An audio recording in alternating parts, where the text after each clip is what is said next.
Dans les prochains épisodes de Demain nous appartient, un mystérieux braqueur au masque de clown va semer la terreur dans les rues de Sète. Et autant dire qu'il va donner du fil à retordre à la police. Attention, cet article contient de nombreux spoilers sur les prochains épisodes de Demain nous appartient. Si vous ne voulez rien savoir, ne lisez pas ce qui suit. Demain nous appartient ne laisse décidément aucun répit à ses héros cet été. Alors que l'intrigue centrée sur la vengeance de Nicolas Barrot-Carl Verviers s'achèvera mardi 16 août, les téléspectateurs de TF1 assisteront ce même soir au lancement d'une nouvelle arche à suspense intitulée Règlement de compte. Qu'on se le dise, un autre carnage risque bien de se produire au cours des prochains épisodes du feuilleton quotidien. Dans la bande-annonce disponible sur MyTF1, Manon, Louvia Bachelier, et Nordine, Youssef Agal, se retrouvent au bord de la plage. Au moment où ils s'apprêtent à s'embrasser, un mystérieux individu au masque de clown pointe son arme sur la nuque du policier. Après s'être retourné pour protéger la jeune femme, Nordine dépose finalement son arme à ses pieds. Une fois qu'il l'a récupérée, l'inconnu les tient en joue avec les deux revolvers. En réalité, l'homme au masque de clown a utilisé une arme factice et il ne s'agissait donc là que d'un stratagème pour obtenir l'arme bien réelle de Nordine.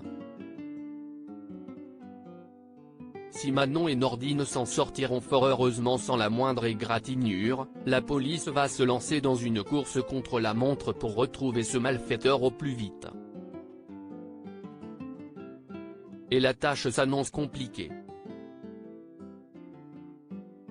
Lors de l'enquête, l'équipe du commandant Constant, Franck Monsigny, va découvrir que pas moins de 6 autres braquages à main armée ont eu lieu dans la ville. Chaque fois, l'auteur portait un masque de clown.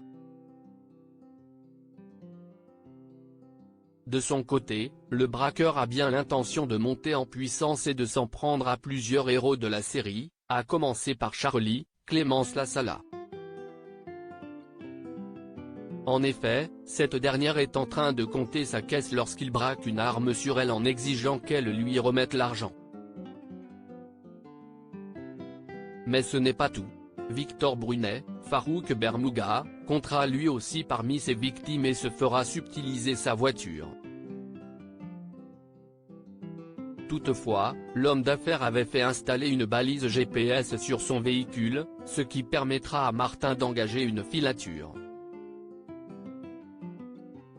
Au moment de l'arrestation, il va alors tomber sur Emma, Lunalou, et Milan, Félix Guibal, le DJ qu'elle avait engagé lors de Soirée Rose. Évidemment, il ne faudra pas bien longtemps à la police pour soupçonner Milan d'être le braqueur au masque de clown. Grand, jeune, mince et vêtu de noir, il coche toutes les cases du parfait suspect. Pendant qu'il est interrogé entre les murs du commissariat, le véritable coupable court toujours et est sur le point de s'en prendre au spoon. Tandis que Bart, Hector Langevin, compte la recette du jour, l'individu le menace. Seulement, le fils Valorta ne se laisse pas faire et tente de le désarmer avec l'aide de Tristan, Mathieu Alexandre. Pendant la lutte, un coup de feu retentit. Qui est ce mystérieux braqueur au masque de clown et que cherche-t-il? Réponse prochainement dans Demain nous appartient.